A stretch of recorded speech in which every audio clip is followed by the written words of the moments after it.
Even modest increases in opportunities for people to vote with their feet can have an enormous impact in expanding liberty and well-being.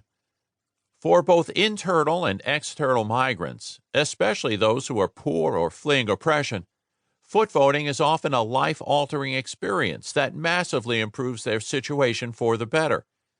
Even a 1% increase in the number of people who have access to major foot voting opportunities can fundamentally transform the lives of millions of people. Few, if any, other policy changes can help so many people so much as breaking down barriers to foot voting. A recent World Bank report concludes that ignoring the massive economic gains of immigration would be akin to leaving billions of $100 bills on the sidewalk. Free migration throughout the world could potentially double world GDP, a far larger gain than from any other possible reform. As Harvard economist and former Secretary of the Treasury Larry Summers puts it, I do not think there is a more important development issue than getting questions of migration right. What is true of development is also, to a large degree, true of human freedom and well-being more generally. Increasing opportunities for internal foot voting can also potentially generate enormous gains, both economic and otherwise. The arguments advanced in this book do not prove that foot voting should be unconstrained in all conceivable circumstances.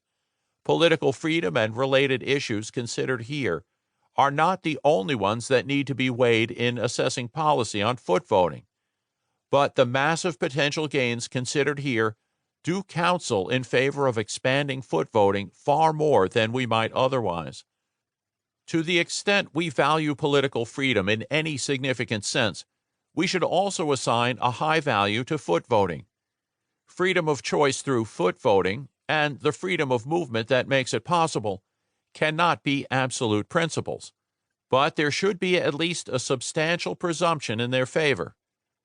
My analysis also emphasizes the fundamental similarity between three different types of foot voting that are usually considered to be very different from each other: interjurisdictional foot voting in federal systems, foot voting in the private sector, and foot voting through international migration. Despite some important differences, the three have common virtues and help advance political freedom in similar ways. In assessing foot voting, I define political freedom as the ability to choose the government policies one wishes to live under. As we shall see, some theories of political freedom place inherent value on the ability to choose. For others, it is part of a broader conception of liberty, which focuses on the potential impact of such choices, as well as the ability to choose in and of itself. Both types of conceptions are considered in this book, and both provide support for expanding foot voting opportunities.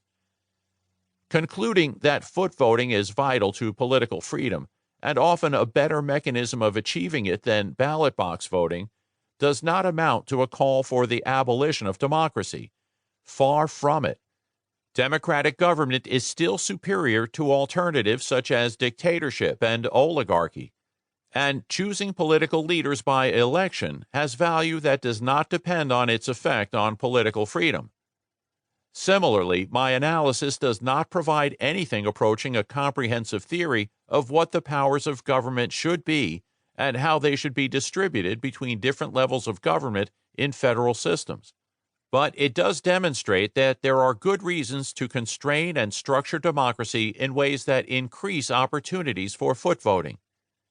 This book also does not attempt to assess foot voting from the standpoint of all conceivable approaches to political theory.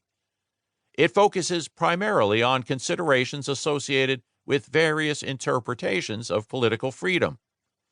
It does not, for example, assess foot voting from the standpoint of utilitarianism or virtue ethics. I also consider foot voting primarily from the standpoint of potential voters' ability to exercise political choice for themselves and their families. I therefore do not assess claims that they might have to use political power to control the lives of other people, except insofar as such claims might be used to justify restrictions on foot voting. Notwithstanding these limitations on the scope of my analysis,